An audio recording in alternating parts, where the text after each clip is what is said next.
I'm a software engineer, so I think part of what we'll be doing, there is a tool that we've developed inaitwa Corrupt GPT, and that is going to be a very good tool in terms of assessing all these people wenye tuko tunaletewa, because I can assure you that even Mahesh here, we have your records. Kama umeisikika na kaka scandal mahali, be sure that kanatokea.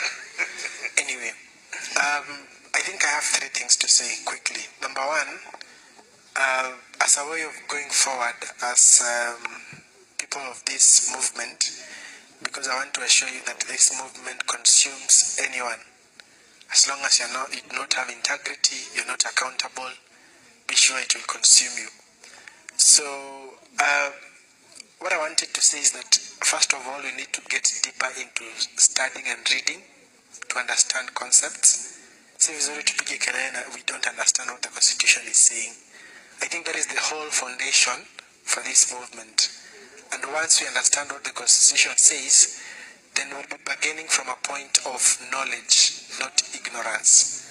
Because I think that is a big tragedy in our times, that we're just flowing with the wave, because everybody is saying, must go, must go, must go. You just don't know where he's supposed to go. So I think that is number one. Number two, and I think this I'll ask Mahesh here. You've been in parliament for 10 years, and you know the kind of man that you're dealing with. We are still in a war. We have won some battles, but we're still in the war. And referring to this, I mean our current president. You know him very well, and I know you associated with him in those 10 years. So what kind of person are we dealing with? Is he someone who is willing to listen, or just as I've seen him go back to the campaign trail, he's still the same? That is question number one. Question number two, from the information and knowledge that we've been gathering, and according to our database, there's so much in this country that is so wrong, so that we are not sure where exactly to begin from.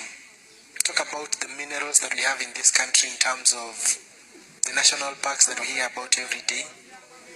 I know most of us don't know that we have a lot of minerals that are hidden there and are mined secretly. Talk about the issue you're having at the airport at this time. They say, set a thief to catch a thief. So would you please tell us what else we need to advocate for in terms of the loopholes that we have seen in government? Because even with the tools that we are offering them in terms of how we can manage resources and maybe try to beat corruption in terms of using Web3, they're not willing.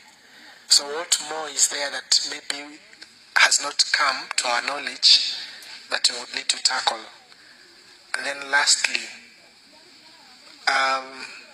as a way forward, what is the next course of action we should be taking?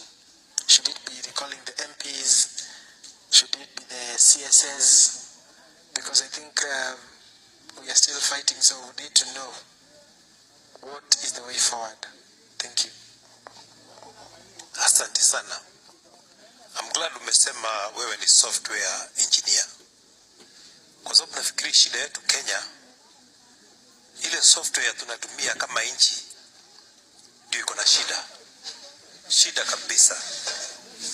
Right from wakati watu wanapewa positions kwa serikali au kwa makampuni or anywhere, you find that if you are appointed to a senior position, kama sasa vile Zaka alikuwa CAS, watu wa kwao Geshagi wako na expectations kuwa atatumia mbinu zote kuchukua projects kutoka kwingine apeleke kwao. Yet the position ili amepewa is a national position which is supposed to be for the good of the nation. That ni saa hiyo kama Zaka ni mzuri anaweza fanya hivyo. Lakini kuna Zaka mwingine ambaye atakuwa mbaya zaidi. Ataenda atumie hizo vitu za umma kama ni personal property. A grab. I'm hearing there are some people wako kwa hii serikali in 2022 hawakuwa na chochote. Wamechaguliwa tu 2 years. Wengine wanaendesha ndege, wengine wamenunua mahoteli, wengine wako na mali ambayo you cannot explain huyo mtu ametoa wapi hiyo mali in those 2 years. Na wako nazo, na wanatuonyesha, wanaenda wanapigwa kaselfie hivi aonyeshe ile vitu wako nazo. Wengine wamenunua magari kubwa kubwa, wanaendanga huko kidanza hapo mbele ya magari watuonyeshe. Wengine ni mali mingi mingi, mtu anatuonyesha. I mean, the kind of opulence we have seen and arrogance ni ile hatujaona. Kwa sababu na sisi kama wananchi, we have shown our leaders that we appreciate them namna hiyo. Hata kama mimi sasa nilivutwa na watu wa Kiambu, mtu akinikuta hapa nikipegojea matatu niende Kiambu, tasema maima imanga imagine moyo arale MB na danete idea, because that is the language people will speak. They have expectations that when you go to that high and mighty position, you must fill your pockets. This is the software I'm talking about. We must change that software. Na nyinyi mnatusaidia sana kwa sababu mko na sauti kubwa sana. And that is what we should continue doing going forward. Tukiona huyu ni mtu ameenda amepewa kazi na ameiba amenunua nini na hii, kwa sababu naonanga mnatuwekea mpaka title deed number za mashamba yao yote. Tunamkemea, we expose him so that now we start